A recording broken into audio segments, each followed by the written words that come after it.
Yaoundé. Quelques 2000 soldats supplémentaires seront déployés pour lutter contre les islamistes nigérians de Boko Haram dans l'extrême nord du Cameroun, en proie à une vague d'attentats suicides ces derniers jours, a rapporté mardi la radio d'État.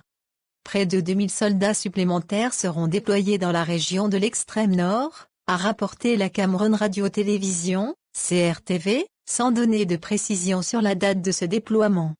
Ces renforts porteront officiellement à 8500 le nombre de soldats envoyés dans cette région pour combattre les insurgés de Boko Haram qui y mènent depuis 2 ans des raids meurtriers et des enlèvements. Ce déploiement s'inscrit dans le cadre du renforcement des mesures de sécurité prises après 5 attentats suicides meurtriers sans précédent en 2 semaines dans l'extrême nord.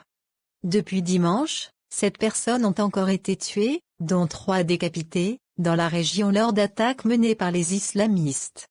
Les autorités de l'extrême nord ainsi que d'autres régions camerounaises ont également interdit le port du voile islamique intégral. Ainsi, plus de 600 voiles islamiques ont été saisis lundi à Kousri, poste frontière camerounais situé en face de la capitale tchadienne N'Djamena, selon un responsable local de la gendarmerie. Nous avons saisi les voiles des femmes qui les portaient dans la rue. Il s'agit de simples voiles et de voiles intégraux, a expliqué ce responsable. Toujours selon cette source, la circulation des charrettes a été interdite, tout comme la mendicité et la circulation des motos dans les marchés de Kousri, afin de prévenir le risque d'attentat. Un peu partout dans le pays, la sécurité a été renforcée. Sur les principaux axes routiers menant à Yaoundé ou à Douala, la capitale économique, les contrôles se multiplient avec des fouilles au corps et de véhicules. Le président nigérian Muhammadu Buhari se rendra mercredi au Cameroun pour s'entretenir avec son homologue Paul Biya de la lutte contre Boko Haram.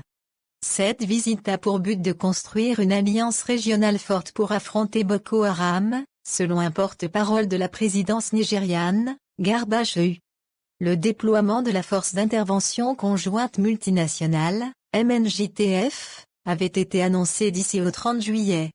Cette force régionale a son siège à N'Djamena et doit compter 8700 militaires, policiers et civils, fournis par le Nigeria, le Cameroun, le Tchad, le Niger et le Bénin. De son côté, l'armée tchadienne, en première ligne dans cette coalition, a lancé une vaste opération militaire sur les îles du lac, où de nombreux insurgés, affaiblis dans leur fief nigérian, s'étaient repliés ces derniers mois.